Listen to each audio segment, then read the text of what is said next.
In 2011, we took off on our full-time RV adventure, but to really tell how it all began, we have to go back to 2010.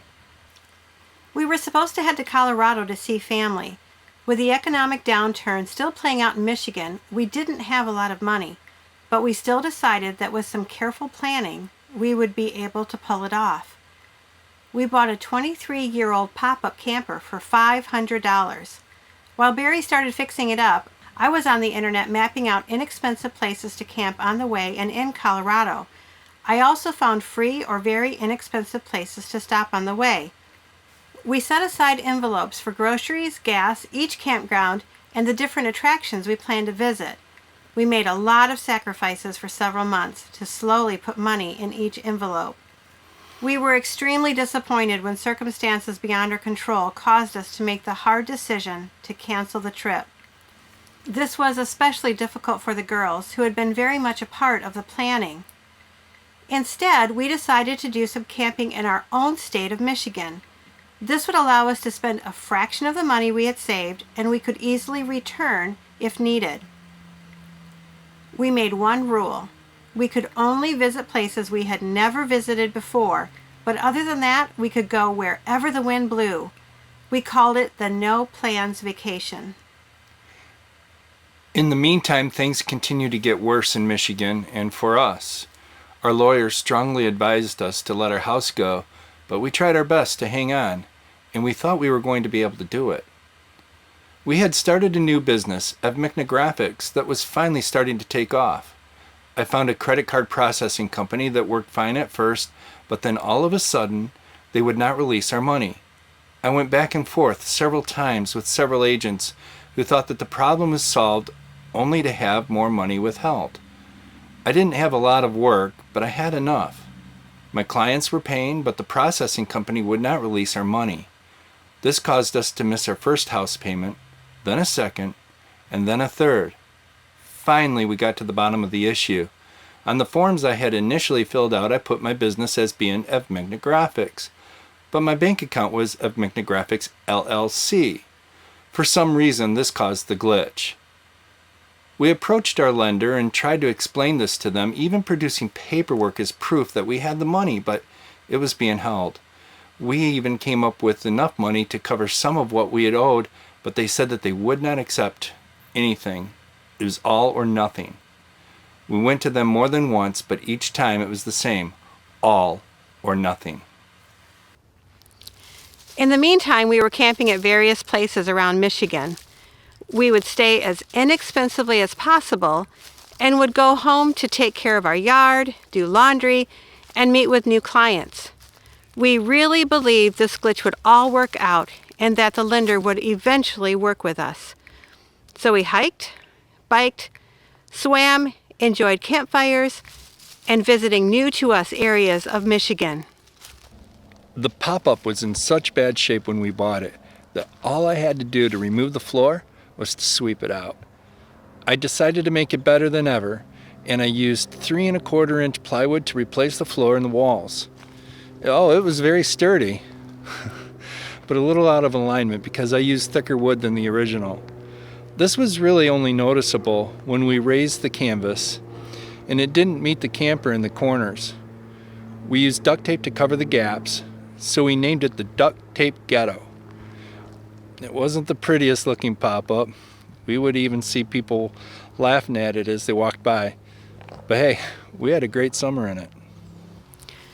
Once when visiting the Henry Ford in Michigan, we saw the travel trailer of Charles Lindbergh. Inside a drawer, he had recorded the places they had visited along with the date. We decided to do the same in our pop-up as we traveled that summer. Unfortunately, we don't have a lot of photos and hardly any video from those days. What we do have isn't very good quality, but we will share what we have. We felt that our first outing needed to be close to our home in case we had any issues with the Duct Tape Ghetto. Holly State Recreation Area was close by, and we were very familiar with the park, so it was the perfect choice. It rained heavily while we were there, and the pop-up leaked in 2 places. We used duct tape to secure a container to the ceiling for one of the leaks, and one of the beds got pretty soaked, my bed. Still, it was a great weekend and we couldn't wait to go again. Our next trip was to our very favorite state park in Michigan, Sleepy Hollow in Langsburg. There's a trail there that our girls call Narnia because it reminds them of the books. We biked to the beach, hiked the trails, and relaxed by the fire.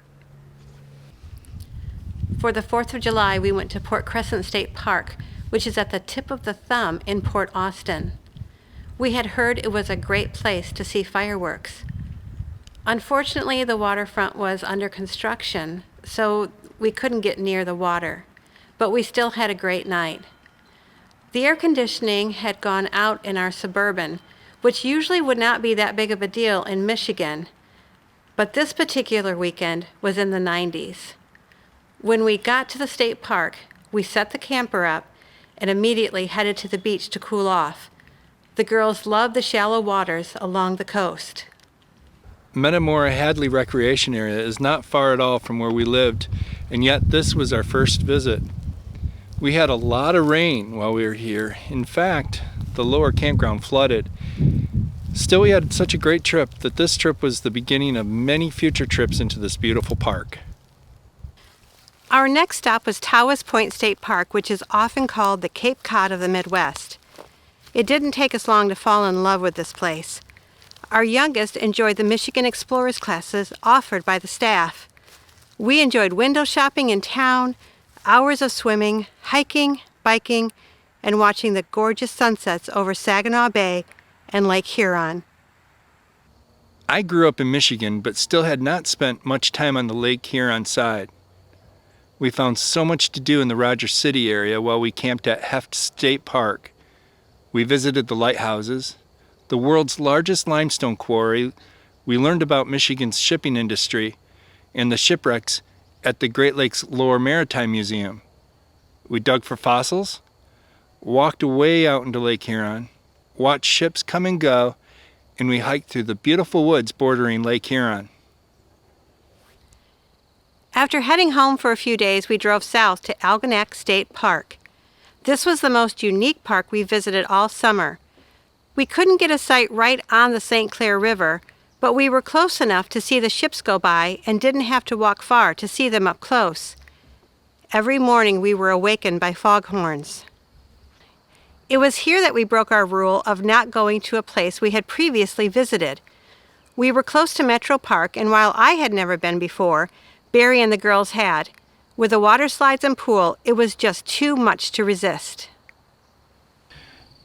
We enjoyed our time on Lake Huron so much that we decided to go north again and camp at Harrisville State Park. The waves were high this time, so we couldn't venture into the water. But we loved going to sleep to the sound of them at night and hearing them the first thing in the morning. On our last night there, we surprised the girls by ordering pizza and having it delivered to our campsite. As we traveled from state park to state park, we stopped at several others along the way just to check them out. Clear Lake, Bay City, Hartwick Pines, and Higgins Lake, to name a few. We went home for a couple of weeks and then headed to Onaway State Park near the top of the Mitten in beautiful Presque Isle County for Labor Day weekend. It didn't take us long to fall in love with this beautiful park.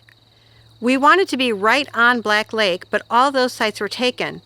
Instead, we camped in the upper part of the campground, surrounded by large trees. There was a big storm the first night we were there. We could hear the wind, but we were completely sheltered by the trees. The next morning, we found out that what they called mini hurricane-force winds had toppled several of the campers that were on the lake.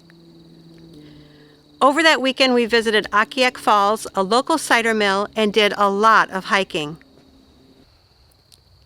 We had so much fun that summer exploring our own state. We gained a whole new appreciation for Michigan.